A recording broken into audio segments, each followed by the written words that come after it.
Baik, Assalamualaikum warahmatullahi wabarakatuh. Selamat siang ibu-ibu semua. Masih tetap semangat dan kompak ya.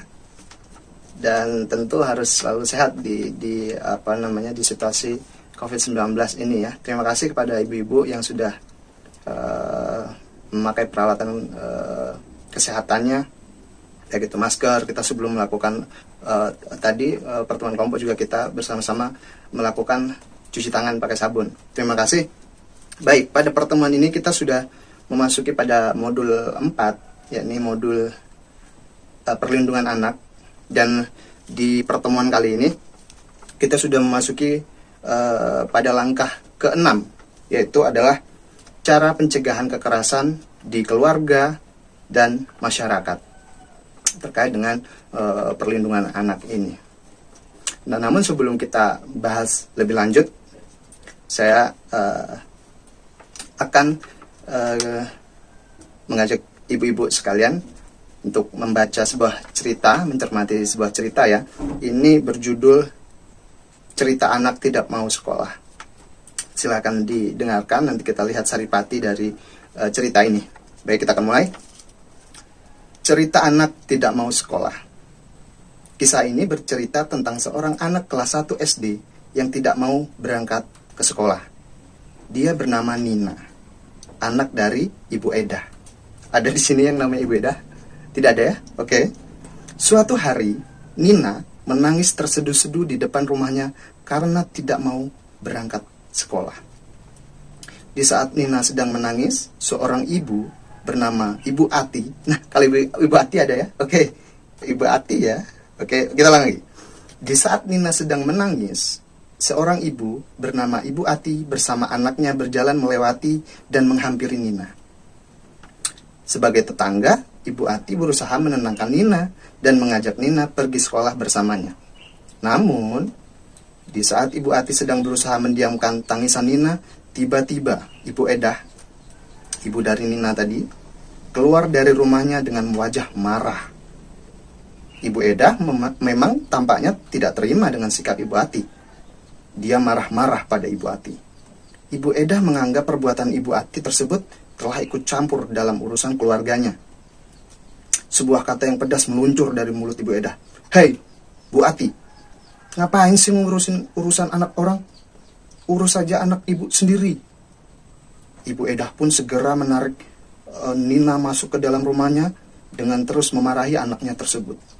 Dan Ibu Ati hanya termenung. Dia hanya bisa mengelus dada. Dalam hatinya bertanya, apa yang harus dilakukan melihat perbuatan Ibu Edah yang sering memarahi bahkan memukul anaknya itu? Itulah akhir cerita yang harus kita renungkan. Apa yang harus kita lakukan menyaksikan perbuatan seorang ibu yang sering melakukan kekerasan terhadap anaknya? Oke, kita sudah bacakan dan cermati dari cerita tadi. Jadi bagaimana? Apakah cerita ini juga terjadi di antara kita atau ada yang pernah melihat kejadian seperti ini? Ada ibu-ibu di sini sering melakukan? Tidak ya? Tapi kalau melihat pernah. Syukur kalau begitu. Kalau tidak ada yang di antara kita melakukan seperti Bu Ati atau Bu Edah nih. Oh, nggak ada yang seperti Bu Edah. Oke. Tapi melihat yang kasus seperti Bu Edah terhadap Nina tadi ada. Baik.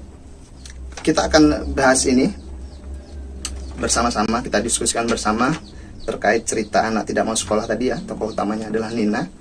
Nah, saya ingin bertanya dan saya sudah menyediakan planonya. Nanti kita akan isi berdasarkan pendapat ibu-ibu sekalian. Kalau kita mencermati dari cerita Nina tadi yang sudah saya bacakan, kira-kira apa yang harus dilakukan oleh ibu-ibu ya, ibu-ibu sekalian, kalau dalam posisi orang tua Nina, apa seharusnya yang harus dilakukan? Oke, coba pendapatnya nanti saya akan tulis. Coba yang pertama apa? Harus bersabar. Ya, harus bersabar. Oke, kita tulis harus bersabar. Selanjutnya apa? menjalin komunikasi yang baik dengan anak. Begitu ya? Oke. Menjalin komunikasi yang baik dengan anak. Ada lagi? Apa kira-kira kalau kita berada pada posisi orang tua Nina tadi? Tidak ada lagi? Cukup itu? Cukup ya? Itu saja kira-kira? Harus bersabar, tidak boleh marah artinya kan ya, dan menjalin komunikasi yang baik dengan anak. Oke. Kira-kira yang sudah kita tuliskan ini berdasarkan pendapat ibu-ibu sekalian, ini diterapkan di rumah seperti apa? Memang seperti ini ibu-ibu ya. Kalau kita sebagai orang tua Nina tidak boleh mudah marah atau harus bersabar dan menjalin komunikasi yang baik dengan anak. Oh, ada tambahan? Oke, silakan. Apa? Memahami kesulitan anak. Memahami kesulitan dan keresahan anak. Oke. Memahami kesulitan dan keresahan anak. Oke, terima kasih. Luar biasa, ternyata ibu-ibu jika dalam posisi orang tua seharusnya memang tidak mudah marah ya. Dan berarti apa yang kita cermati dalam cerita tadi Ibu Eda, memperlakukan anaknya dengan keliru begitu ya. Oke.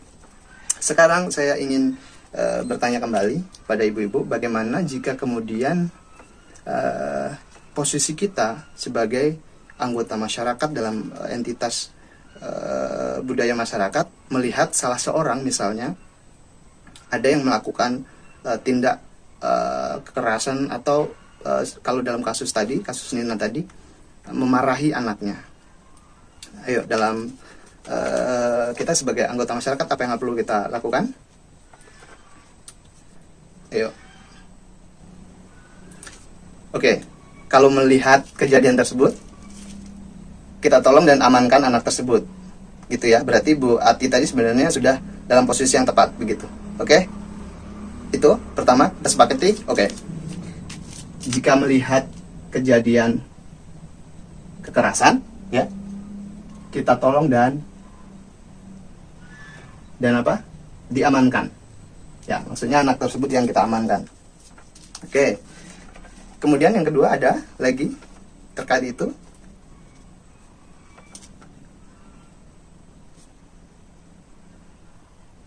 Melaporkan pada lembaga perlindungan anak. Begitu?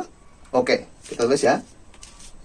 Melaporkan pada lembaga perlindungan anak. Luar biasa. Ibu-ibu sekalian, luar biasa ya. Paling tidak jika kita sebagai anggota masyarakat, kita sudah mengerti bagaimana menyikapi ketika kita melihat tindak kekerasan di sekitar kita. Ada lagi? Oh, bermusyawarah dengan RT RW ya, bermusyawarah dengan RT RW setempat jika melihat kekerasan dalam rumah tangga. Ya, boleh. Melaporkan pada apa tadi? Musyawarah ya? Musyawarah dalam RT RW ya, bersama RT RW jika melihat kekerasan dalam anggota rumah tangga. Oke. Luar biasa atas jawaban-jawaban tersebut ya. Ibu-ibu juga sepertinya cukup peka untuk memahami ketika kita berada dalam posisi sebagai masyarakat atau sebagai entitas. Sebenarnya ibu-ibu sekalian, kita masih akan mendalami ini dengan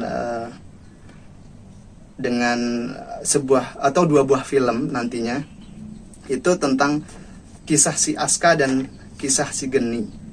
Nanti itu akan kita putar untuk memperkuat pemahaman kita terkait dengan pencegahan kekerasan di keluarga dan masyarakat. Namun menimbang waktu sudah sangat terbatas sekali saat ini, sehingga kita harus akhiri, dan barangkali di sesi berikutnya kita akan perkuat pemahaman kita bersama terkait dengan pencegahan kekerasan keluarga di masyarakat dalam modul perlindungan anak ini ya ibu-ibu sekalian.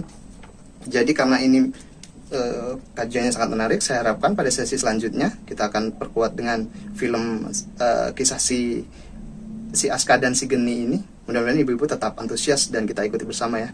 Oke, dalam sesi ini saya rasa cukup sekian. Mudah-mudahan kita semakin peka dan memiliki empati ketika kita menjumpai tindak kekerasan atau kemarahan orang-orang sekitar terhadap anaknya, sehingga tidak saja ini perkara tentang diterapkan oleh kita sebagai keluarga penerima manfaat program Keluarga Harapan ini juga, tetapi juga kita memiliki andil yang sama untuk sebagai masyarakat mengingatkan tetangga-tetangga yang lain untuk lebih mengerti tentang bahwa kekerasan pada anak itu tidak baik atau menimbulkan dampak yang negatif terhadap tumbuh kembang anak. Oke, saya pikir itu ya sebagai upaya perlindungan pada anak dalam sesi ini. Saya akhiri pertemuan kali ini. Terima kasih banyak atas antusiasme dan juga partisipasi yang luar biasa dari ibu-ibu sekalian. Saya akhiri. Saya Reli Anjar Finata Wisnu Saputra. Assalamualaikum warahmatullahi wabarakatuh.